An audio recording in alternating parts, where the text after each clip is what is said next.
이에 이스라엘이 모압의 위협을 받았을 때는 오히려 일시 단결해서 뭔가 하나님의 뜻대로 살려고 하고 또 용감하게 일어나서 전쟁도 치르고 했습니다만, 그런 위기가 거두어지고 뭔가 좀 평안해진 것 같습니다.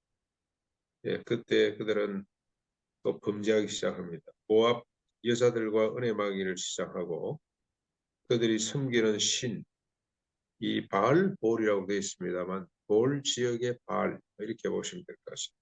돌의 바알을, 결국 바알이죠. 바알 신을 섬기는, 그 신을 섬기는 일에 가담하는 일이 발생했습니다.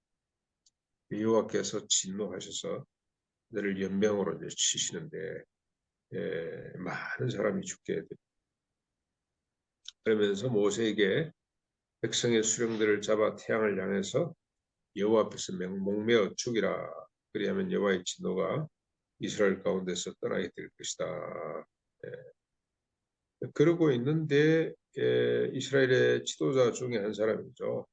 가문 있는 뼈대 있는 집안의 한 형제가 미디안 여인 한 사람을 데리고 자기 장막에 들어가는 것을 보고 엘라살의 아들 아론의 대를 이어서 아론 대신에 이제 예봇을 입었던 엘라살의 아들 비느하스가 회중 가운데 일어나서 창을 들고 들어가 그 남녀를 찔러 죽였습니다.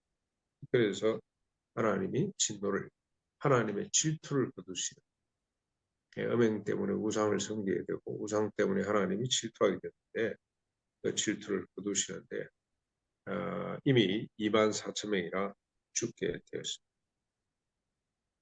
그러면서 하나님은 다시 미디안과 전쟁하도록, 미디안을 치도록 하나님의 질투심을 유발시킨 그 민족도, 음행에 이스라엘 백성들을 음행하게 한 그 부족도 치도록 하나님께서 명령을 하셨습니다.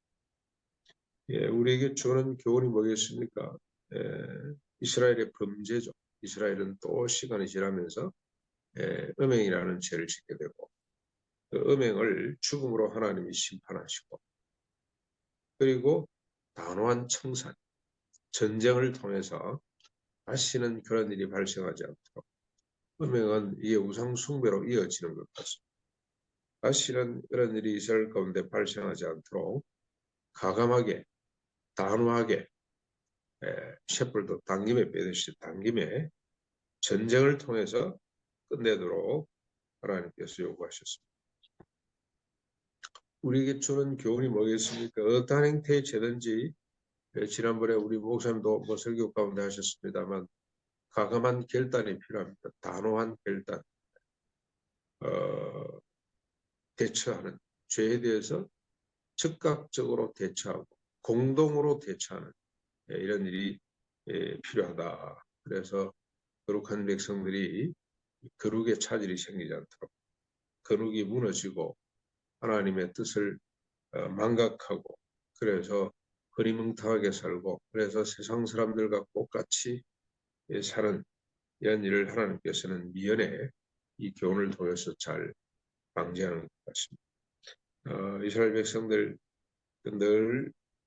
늘 안팎 끝으로, 바깥에서 오히려 위협은 단결되고 하는데 내부적으로 이런 범죄로 말미암아 허물어지는 경우가 훨씬 더 많은 것을 볼 수가 있습니다.